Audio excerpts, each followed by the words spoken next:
में हम लोग डिस्कस करेंगे क्रेब्स साइकिल के बारे में। क्रेब्स साइकिल हमारे पास माइटोकॉन्ड्रिया में हो रही होती है। इसको हम लोग पहले डायग्रामेटिकली बहुत अच्छी तरीके से समझ लेंगे, क्योंकि डायग्राम से सबसे अच्छी समझ आती है क्रेब्स साइकिल वगैरह, जैसे डार्क रिएक्शंस हो गए, इस तरह के पाथवेज जो उनसे होते हैं ना, उनकी। सबसे पहले oxalo acetic acid 4 carbon compound है। ये हमारे पास एसिटाइल कोएंजाइम ए जो कि 2 कार्बन कंपाउंड है, इसके साथ रिएक्ट करेगा in the process of citrate synthase. ये एंजाइम है और हमारे पास बना देगा citric acid 6 carbon compound, 4 carbon compound, 2 carbon compound and then 6 carbon compound. इस रिएक्शन में कोएंजाइम ए निकल जाता है, सिट्रिक एसिड बनता है। सिट्रिक एसिड देन हमारे पास आइसोसिट्रेट बना रहा होता है और देन आइसोसिट्रेट हमारे पास अल्फा कीटोग्लूटारेट बना रहा होता है। सिट्रिक एसिड से जब अल्फा कीटोग्लूटारिक एसिड में कन्वर्ट होता है तो ऑक्सीडेटिव डीकार्बोक्सिलेशन हो रही होती है। ऑक्सीडेटिव डीकार्बोक्सिलेशन, यहाँ पहली ऑक्सीडेटिव डीकार्बोक्सिलेशन हो रही है। कार्बन डाइऑक्साइड रिमूव हुआ, डीकार्बोक्सिलेशन और ऑक्सीडेशन मतलब कंपाउंड की ऑक्सीडेशन हुई तो NAD+ की रिडक्शन हुई तो ये NADH में कन्वर्ट हो गया। और alpha ketoglutaric acid 5 carbon compound है। Alpha ketoglutaric acid 5 carbon compound then हमारे पास सक्सिनाइल कोएंजाइम E बनाता है। इट अगेन अंडरगोज 2 स्टेप्स, मतलब 2 स्टेप हो रही हैं।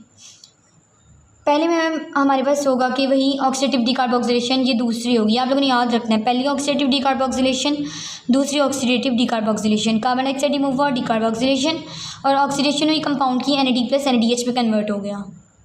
और एंजाइम जो यूज़ हुआ है वो यूज़ हुआ है अल्फा कीटोग्लूटारेट डीहाइड्रोजिनेज कम्प्लेक्स। और कोएंजाइम हमारे पास यूटिलाइज हुआ है, यहाँ हमारे पास कोएंजाइम निकला था, यहाँ हमारे पास फिर दोबारा यूज़ हो रहा है और सक्सिनाइल कोएंजाइम ए बना है। ये 4 कार्बन कंपाउंड है। 5 कार्बन कंपाउंड से 4 कार्बन क्यों बना है? क्योंकि एक कार्बन डाइऑक्साइड लॉस हो गया था सक्सिनाइल कोएंजाइम ए से। देन हमारे पास बनना है सक्सीनिक एसिड। सक्सीनिक एसिड कैसे बनेगा? In the process of succinic thiokinase enzyme हमारे पास एक ADP में कन्वर्जन होगी और कोएंजाइम ए निकलेगा। ये कोएंजाइम ए एंटर हुआ था, यहाँ निकल गया, क्योंकि सक्सिनाइल कोएंजाइम में से सक्सीनिक एसिड बन रहा है, कोएंजाइम में तो निकल गया ना। और बाकी हमारे पास एक ATP की सिंथेसिस हो रही होती है। देन हमारे पास सक्सीनिक एसिड्स हैं, फ्यूमेरिक एसिड। फ्यूमेरिक एसिड में हमारे पास कन्वर्जन होती है इन the process of succinic dehydrogenase enzyme. यहाँ भी हमारे पास ऑक्सीडेशन ही हो रही है, लेकिन यहाँ हमारे पास जो सा कंपाउंड यूज़ किया वो डिफरेंट है। FAD हमारे पास FADH2 में कन्वर्ट हो रहा है, कोएंजाइम डिफरेंट है। देन हमारे पास फ्यूमेरिक एसिड मैलिक एसिड में कन्वर्ट हो रहा होता है। मैलिक एसिड 4 कार्बन कंपाउंड ही है। आप लोगों ने ये याद रखना है, ये 4 कार्बन है, ये 6 कार्बन है, ये 5 कार्बन है, देन अगेन ये सारे 4 कार्बन ही हैं। फ्यूमेरिक एसिड से मैलिक एसिड में कन्वर्ट होता है इन the process of fumarase enzyme. Water हमारे पास एंटर हो रहा होता है। मैलिक एसिड ऑक्सैलोएसिटिक एसिड में दोबारा बनाता है मैलेट डिहाइड्रोजिनेज एंजाइम के प्रेजेंस में और NAD+ NADH में कन्वर्ट हो रहा होता है। ये आप लोगों ने पूरा बात है इसी तरह बिल्कुल याद करना है। आप लोगों को हर कंपाउंड का नेम आना चाहिए, एंजाइम के नेम आने चाहिए। एंजाइम के नेम आपकी बुक पे मेंशन नहीं है, लेकिन फिर भी आप लोगों को आने चाहिए। आप लोगों को पेपर में पूछ सकते हैं हर रिएक्शन को कौन एंजाइम कैटेलाइज कर रहा होता है। एंजाइम याद करने को मुश्किल काम भी नहीं है, क्योंकि हमारे पास कंपाउंड से रिलेट कर रहा है। लाइक सिट्रिक एसिड से आइसोसिट्रेट बन रहा होता है तो उसी के नाम से आइसोसिट्रेट डीहाइड्रोजिनेज, इसलिए क्योंकि हमारे पास ऑक्सीडेशन हो रही है। अल्फा कीटोग्लूटारेट डीहाइड्रोजिनेज, यही अल्फा कीटोग्लूटारेट के नाम से ही आगे डीहाइड्रोजिनेज क्योंकि ऑक्सीडेशन हो रही है। तो मतलब इसी तरह से ना इनके सबके नाम इन्होंने इसी तरह से मेंशन किए हुए हैं। आप लोग को याद करने में बिल्कुल भी मुश्किल नहीं होगी। नेट यील्ड मतलब कि टोटल बना क्या गया हमारे पास, एक ATP का मॉलिक्यूल बना है।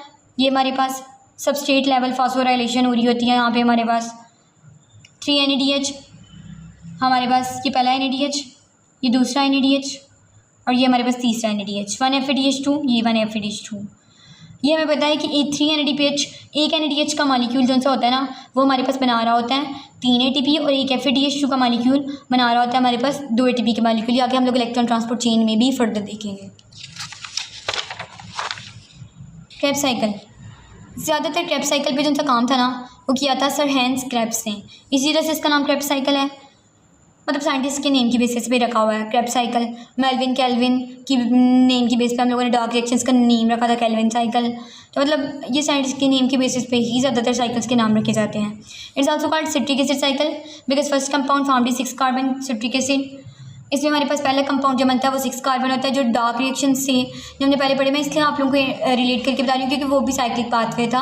आप लोगों ने पहली दफ़ा पढ़े हैं तो हो सकता है आप लोगों को इसको अंडरस्टैंड करने में मुश्किल हो, इसलिए मैं आप लोगों को बता रही हूँ कि उसमें पहला जो सा इनिशियल कंपाउंड बना था कार्बन फिक्सेशन का वो 3 कार्बन कंपाउंड था, और इसमें जो बन रहा है 6 कार्बन कंपाउंड है। और release of carbon dioxide takes place before oxygen is involve.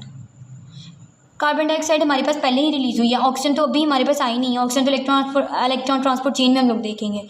Oxygen के इन्वॉल्व होने से पहले कार्बन डाइऑक्साइड रिलीज़ होगी, मतलब कि कार्बन डाइऑक्साइड हमारे पास ऑक्सीजन से तो नहीं आ रही ना। It is therefore not true to say that the respiration turns oxygen to carbon dioxide. Respiration में जैसे ग्लूकोज और oxygen as a reactant use हो रहे होते हैं, तो ऑक्सीजन तो कार्बन डाइऑक्साइड नहीं बना रहा होता, इसका मतलब ग्लूकोज ही है जो कार्बन डाइऑक्साइड बना रहा होता है, ऑक्सीजन वाटर बना रहा होता है, जो हम लोग पहले भी देख चुके हैं। इस तरह हमारे पास आज का लेक्चर होता है ख़त्म। नेक्स्ट लेक्चर में हम लोग देखेंगे इलेक्ट्रॉन ट्रांसपोर्ट चेन। तब तक के लिए अल्लाह हाफिज़।